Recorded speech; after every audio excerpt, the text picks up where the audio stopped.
자, 드디어 입찰을 끝내고 식사하러 왔습니다. 여기 보시면 이렇게 치킨도 있고 회도 있죠.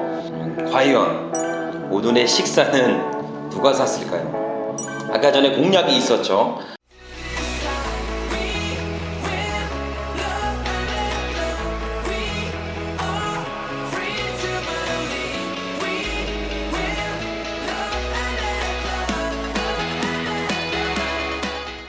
자, 반갑습니다. 대장 김상준입니다.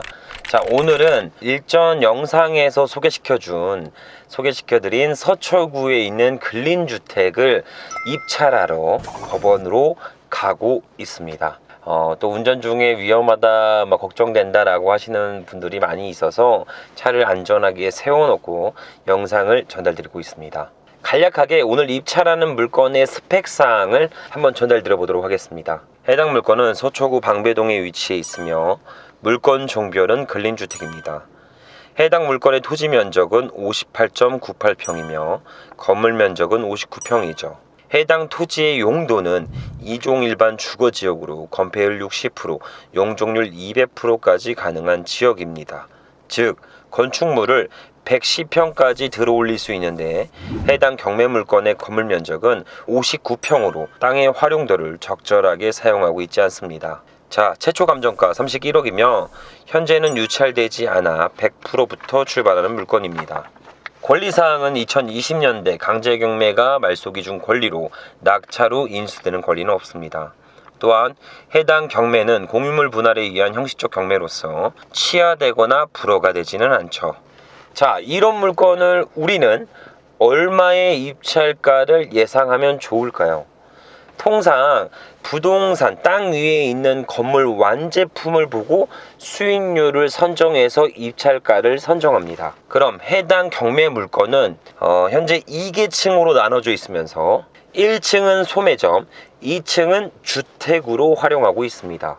자, 1층을 보시면 여기 셔터가 한 3개 정도가 이렇게 설치되어 있어요. 딱 보면 주차장을 하면 좋을 것 같죠. 해당 부동산이 감정가가 약 31억 정도 하니까 셔터 한 대당 한 10억 정도 예상하고 주차를 이렇게 해놓고 그 위에는 내가 실거주를 하면서 서초구니까 지가 상승을 기다리면서 입찰하면 되겠죠. 설마 이렇게 생각하시고 입찰 들어오실 분들은 없을 겁니다. 현재 구성된 이 부동산, 노후주택, 이 완제품을 가지고 수익률을 선정하는 게 아니라 생산부터 조립, 완제품으로 판매하는 것까지 예상하시고 입찰을 준비하셔야 됩니다. 해당 토지에 신축 건물을 올리고 그 건물 안에 얼마만큼의 수익률을 측정하겠냐, 이런 것들을 미리 시뮬레이션을 돌려보고 입찰가를 선정해야 된다는 이야기입니다. 그럼 해당 경매 물건은 토지 평수가 약 59평 정도 되니까 용적률 200%를 계산해 주면 약 118평의 건축행위를 할 수 있게 됩니다. 하지만 여기서 코어 부분, 즉 공용 부분이라고 하죠. 일조권 사선 제한 때문에 건축물 빠지는 것들, 그리고 주차장, 필로티를 인해서 주차장을 설치하는 부분들, 그리고 공용 부분, 계단이나 엘리베이터에 대한 부분들을 전부 제외하고, 그럼 118평 중에 최소 90평 정도는 건축행위를 할 수 있게 됩니다. 서초구 주변에 신축 빌라가 분양되는 가격을 평당으로 나눠보면 통상 한 6천만 원 정도는 거래가 되고 있습니다. 하지만 우리는 최대한 보수적으로 봐야 되기 때문에 약 5천만 원씩 분양가를 측정한다면 90평 곱하기 5천만 원, 5945, 약 45억의 기대 수익을 만들 수 있을 거다라는 게 예측이 됩니다. 최종 수익률을 한번 측정해 보도록 하시죠. 약 33억의 부동산 경매를 낙찰받았다라고 생각하시고, 그리고 90평까지는 건축행위 할 수 있으니까 건축비 평당 도급 계약으로 해서 평당 한 600만 원 정도 지출될 예상입니다. 그럼 약 100평 정도의 건축행위를 할 예정이니까 100평 곱하기 평당 600만 원 하면 약 6억이라는 건축비가 지출되죠. 그럼 토지 최초 매입가 33억 더하기 6억을 더해주면 39억이 됩니다. 자, 여기서 신축을 하게 되면 세금적인 부분이 어떻게 되냐, 세금에 대한 중과 대상이 되냐, 이런 것들을 많이 말씀을 주셔서 세금적인 거 간단하게 좀 짚고 넘어가 보도록 할게요. 자, 취득세부터 세금은 시작이 되죠. 법인은 예외 상관없이 1주택이라도 취득하면 12%의 취득세가 중과됩니다. 단 1억 미만의 주택은 중과되진 않습니다. 근데 하지만 법인이 신축의 목적으로 해당 부동산을 공급 사용할 목적으로 취득을 하게 된다면 취득세 중과 대상에서 배제됩니다. 그 외 법인은 종부세를 그냥 6% 다 때려 맞지만 신축의 경우 5년간 분양 사업을 한다는 전제하에 종부세 또한 배제됩니다. 그 외 양도세도 추가로 과세받는 것들을 면제받아 세금을 최대한 절세하면서 신축의 투자가 가능해지는 겁니다. 한마디로 부동산 취득세, 보유하면 종부세, 팔면 양도소득세의 부분에서 보다 자유롭게 투자의 수익률을 극대화시킬 수 있다라고 보시면 됩니다.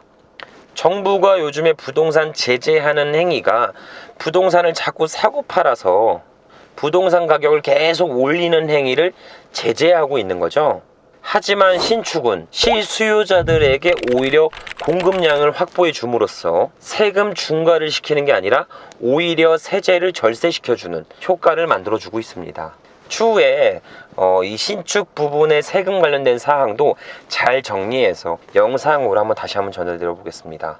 자, 그럼 본론으로 다시 넘어와서 해당 서초구에 있는 주택을 만약에 33억에 제가 매입했다. 그리고 100평의 건축비 한 6억 정도를 지출했다. 그럼 이 합산이 얼마죠? 39억입니다. 그럼 아까 전에 분양 수익에 대한 기대 수익을 약 45억 정도를 잡았으니까 45억 빼기 39억을 해주면 얼마죠, 실장님? 한 6억 정도의 수익을 만들어낼 수 있다는 거죠. 자, 해당 기대 수익은 제가 최대한 보수적으로 잡기는 했습니다.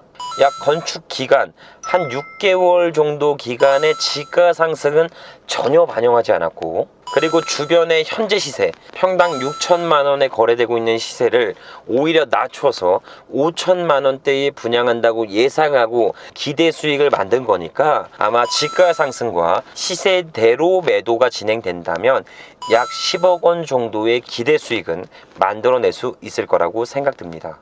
그럼 이거를 아마 수익률로 한번 산정해 볼게요.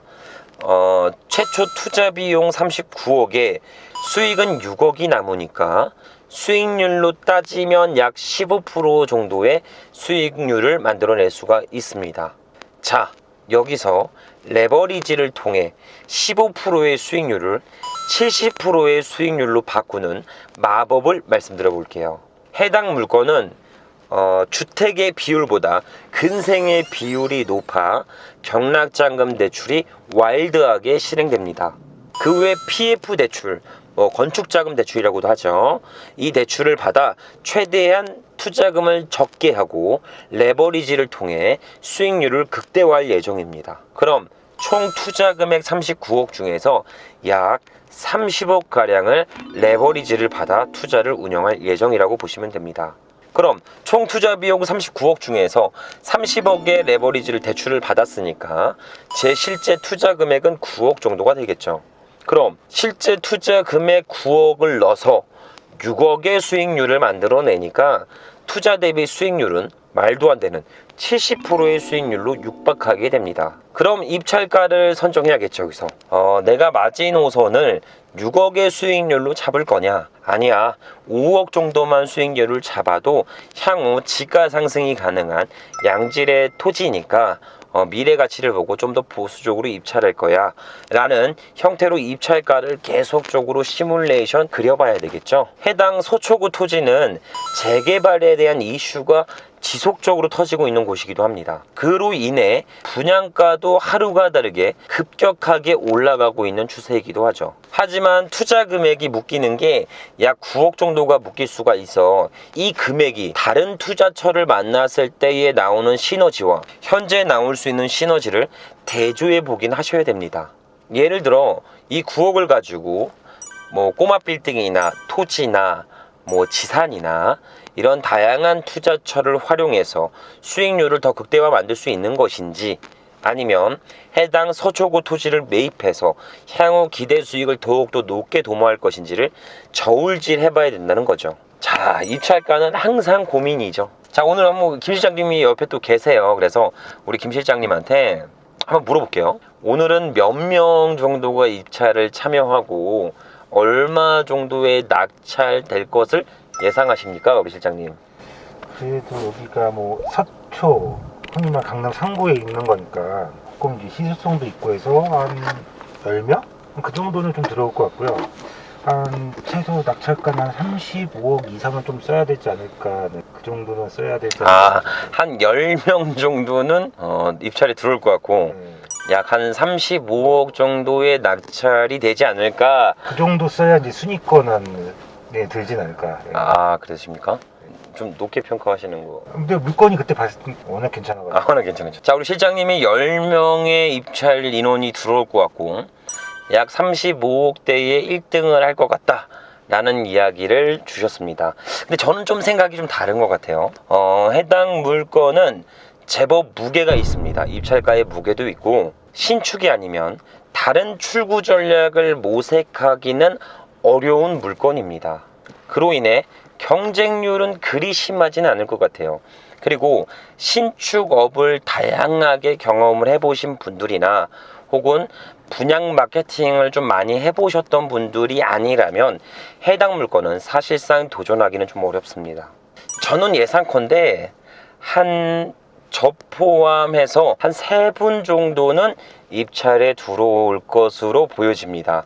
한 분은 그냥 최저가에다가 그냥 뭐 한 100만원, 1000만원만 더 써보자 라는 분으로 한번 들어오실 것 같고, 그리고 다른 한 분들은 현재 감정가에서, 지금 감정가가 약 31억 정도 하니까 이 감정가보다 약 한 1억 정도는 더 적어보지 않을까 라는 예상을 합니다.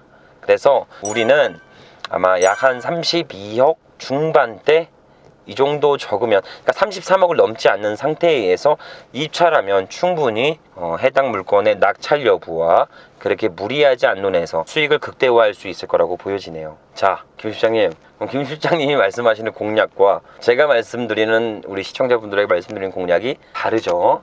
최대한 비슷하게 맞추는 사람이 식사를 사기로 하시죠. 네, 알겠습니다. 네. 식사의 마지노선은 얼마 정도 됩니까, 실장님? 10만원? 오, 10만. 뭐 오늘 좀 거하게 먹을 것 같은데, 제가 살 수도 있고 실장님이 살 수도 있고. 자, 바로 입찰을 진행을 해서 누가 됐던 간에 폐차를 하던 식사는 하겠죠. 근접한 사람이 사기로 했으니까 좀 이따가 누가 식사를 사는지 결과로 보여드리도록 하겠습니다. 자, 바로 입찰하고 또다시 영상으로 전달드리도록 하겠습니다. 출발하시죠. 자, 드디어 입찰을 끝내고 식사하러 왔습니다. 여기 보시면 치킨도 있고 회도 있죠. 과연 오늘의 식사는 누가 샀을까요? 아까 전에 공약이 있었죠. 우리 김 실장님은 10명 정도 입찰 참여해서 약 35억 정도의 낙찰이 될 것 같다 말씀을 주셨고, 저는 이게 신축에 대한 많은 경험과 많은 레퍼런스와 출구 전략을 가지고 있지 않으신 분들은 입찰 참여를 하지 못하니까 최소한 저 포함해서 한 3명 정도 들어올 것 같고, 한 낙찰가는 한 33억을 넘지 않는 상태에서 예상을 한다. 요렇게 각자의 의견이 갈렸습니다. 자, 뜸들이지 않고 바로 말씀드릴게요. 승자는 바로 접니다. 언제나 저였듯이 오늘도 접니다. 입찰 참여자 수는 저 포함해서 2명이 들어왔어요. 그리고 제가 당당하게 1등을 했습니다. 입찰가는 아까 영상에서 말씀드린 것처럼 33억을 넘지 않는 상태에서 32억 한 5,800만원 정도를 적어서 낙찰이 됐습니다. 2등은 31억 한 1,000만원 정도, 최저가보다 1,000만원 정도 더 적어서 냈더라고요. 낙찰 영수증은 오늘 집행관님이 물건 번호를 작성하시다가 오류를 기재하셔서 저희 회사로 등기로 낙찰 영수증을 좀 보내주시기로 했습니다. 그래서 그거 대신, 자, 낙찰 화면 여기다 보여드릴게요. 만약 김 실장님이 확고하게 우겨서 35억 정도는 진입해야 낙찰이 된다, 이렇게 계속 이야기를 주셨으면 제가 막 35억의 입찰가를 쓸 수도 있었겠죠. 그래도 수익은 보장된 거니까. 근데 최종 낙찰가는 31억에서 1,000만 원만 더 쓴 분이 나오셨으니까 저희는 35억에 낙찰했다면 약 4억 원은 떡 싸먹을 뻔했습니다. 그렇죠, 실장님? 4억을 떡 싸먹을 뻔했던 거예요, 실장님. 네? 들어가서 심할서 쓰세요, 실장님. 장난이고요. 부동산 경매는 차순위와 맞추는 입찰 경쟁이 아닙니다. 그리고 감정가 대비 무조건 저렴하게 받아야 되는 경쟁이 아니죠.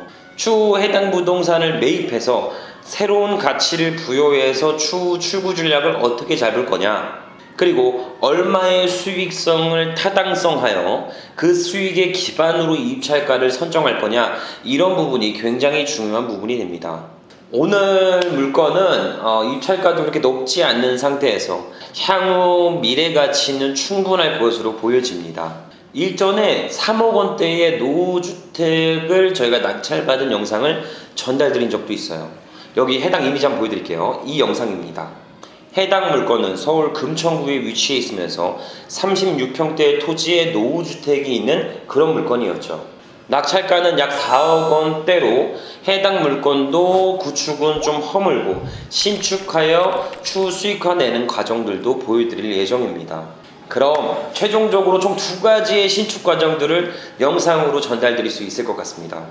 서울에서 가장 지가 상승이 낮은 금천구의 노후주택을 신축하는 영상과 서울에서 지가 상승폭이 가장 높은 강남 상구 쪽에 있는 서초구의 노후주택을 허물고 신축하는 과정까지 A서부터 Z까지 생생하게 저희 대장TV 시청자분들 모든 분들에게 해당 내용을 전부 공유하며 무조건 이기는 투자가 될 수 있게끔 진행할 예정입니다. 자, 말이 좀 길었으니까 우리 실장님이 그래도 이렇게 맛있는 거를 이렇게 사주시니까 제가 소맥 한 잔 간단하게만 말아서 전달 드려보도록 하겠습니다. 자, 우리 실장님 맥주가 우리 실장님은 술을 잘 드시니까 소맥을 말아서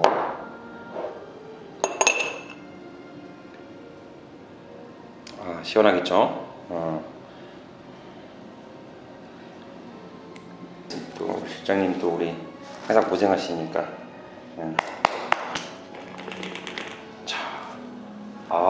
실장님 수고하셨습니다. 우리 실장님, 우리 또 시청자분들이 또 원샷 하는 걸 꼭 보셔야 돼서 우리 원샷을 또 술을 잘 드셔. 주당이야. 다 흘리셨어. 죄송합니다. 이 다 흘리는 장면들을 보여드려서 죄송합니다. 저도 한 잔 또 시원하게. 제 건 제가 먹을게요, 실장님. 네.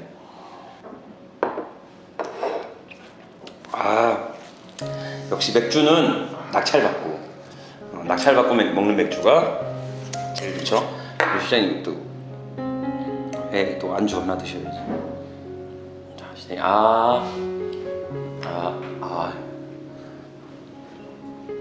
자, 우리 시청자분들도 죄송합니다.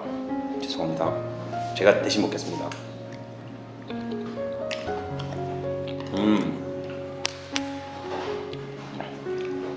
역시 실장님께서 주는 게 제일 맛있죠. 자, 이런 이야기가 있죠. 아침에 자는 사람은 꿈을 꾸지만 아침에 깨어있는 사람은 그 꿈을 이룬다고 합니다. 꿈은 실천하는 사람들에게 현실이 된다는 이야기죠. 나는 돈이 없어서 못해. 각종 부동산 규제로 인해 부동산 경매를 하지 못해. 지금은 여유 시간이 없어. 이런 안 되는 이유만 계속적으로 찾아다니면서 결국에는 실행하지 못하게 되죠. 자, 그렇지 않습니다. 누구나 소액으로 경매 투자를 통해 본인의 자본 소득과 그런 월세 수익을 지속적으로 세팅하면서 추후에는 완제품이 아닌 내가 직접 생산까지 도모하는 신축, 디벨로퍼까지 진입할 수가 있습니다. 지금부터 시작이니까 천천히 저와 함께 한번 가보시죠. 그 길을 제가 같이 가도록 하겠습니다. 자, 여기까지. 나머지 시간은 저희 실장님과 해당 물건을 향후 어떻게 운영할지, 어떤 식으로 가치 전략을 만들어 갈지, 어떤 식의 최정의 시나리오를 만들어서 더욱 높은 수익을 만들어낼지 회의를 하면서 식사하는 자리를 만들어 보도록 하겠습니다. 자, 오늘도 긴 영상 시청해주셔서 감사드리며 항상 건강하고 행복하셨으면 좋겠습니다. 감사합니다.